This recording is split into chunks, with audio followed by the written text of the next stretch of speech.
nearly 5 miles below the ocean's surface, in total darkness, under pressure that would crush a human's lungs to the size of ping-pong balls. Something is swimming. Not hiding, not struggling, but thriving. This is the deepest living fish ever found on Earth, and it looks nothing like you'd expect. This is the Mariana snailfish. In 2014, scientists dropped baited cameras into the Mariana Trench, the deepest place in the entire ocean, expecting to find nothing. 14 previous attempts across 5 different ocean trenches had never even spotted a fish this deep. What they found instead rewrote what scientists thought was biologically possible. So just how deep are we talking about?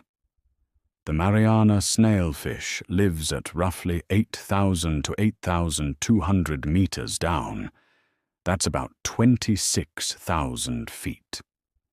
A related, unidentified snailfish has even been filmed a little deeper, at 8,336 meters, the deepest confirmed fish sighting on record. For comparison, the actual bottom of the Mariana Trench, a point called the Challenger Deep, sits at around 11,000 meters. So the snailfish isn't quite at the very bottom of the ocean, but it's astonishingly close to what scientists believe is the absolute depth limit for any fish to survive. To understand what that depth actually means for a living creature, consider the pressure.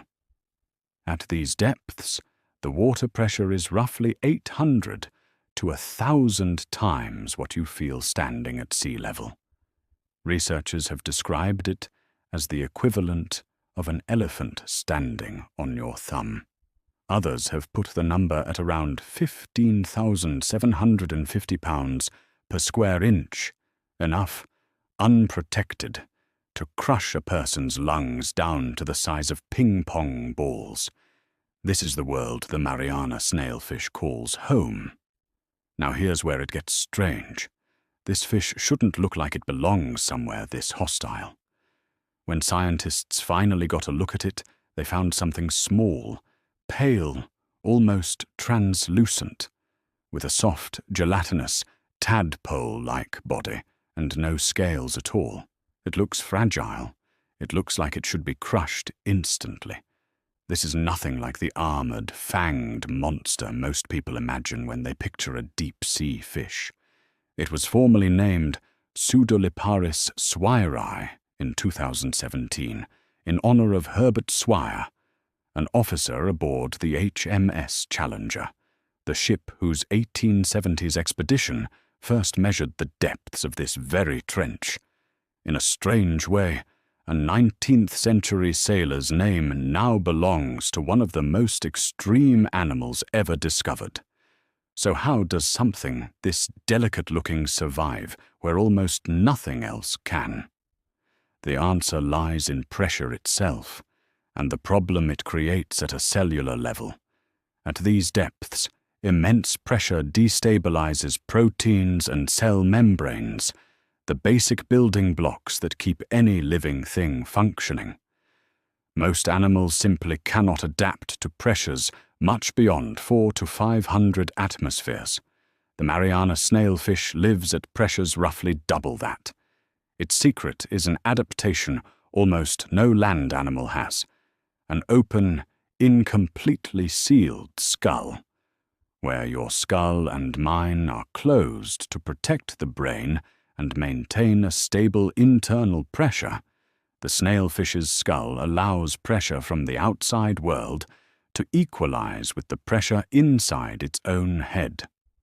Instead of fighting the crushing weight of the ocean, its whole body is built to simply let that pressure pass through.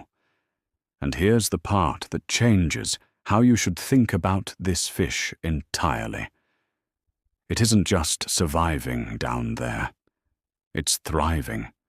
Researchers who studied it directly described it as looking well-fed, active and dominant, not stressed or barely hanging on. Down in the hadal zone, it has no predators at all. The funnel-like shape of the trench actually channels food, small invertebrates and amphipods, down into these depths, giving the snailfish a steady, abundant food supply. Far from being a desperate survivor, clinging to the extreme edge of life, the Mariana snailfish is the top predator of its world, ruling a part of the planet almost nothing else can even reach. And here's the part that should unsettle you a little. No fish has ever been found living deeper than this. Scientists think this might be close to the absolute biological limit for any fish on Earth, not because nothing lives deeper, but because at that pressure, life itself may stop working the way we understand it. We've mapped more of the surface of Mars than we have of our own ocean floor. So the real question isn't whether the snailfish is the deepest fish alive. It's whether we've found the deepest one yet.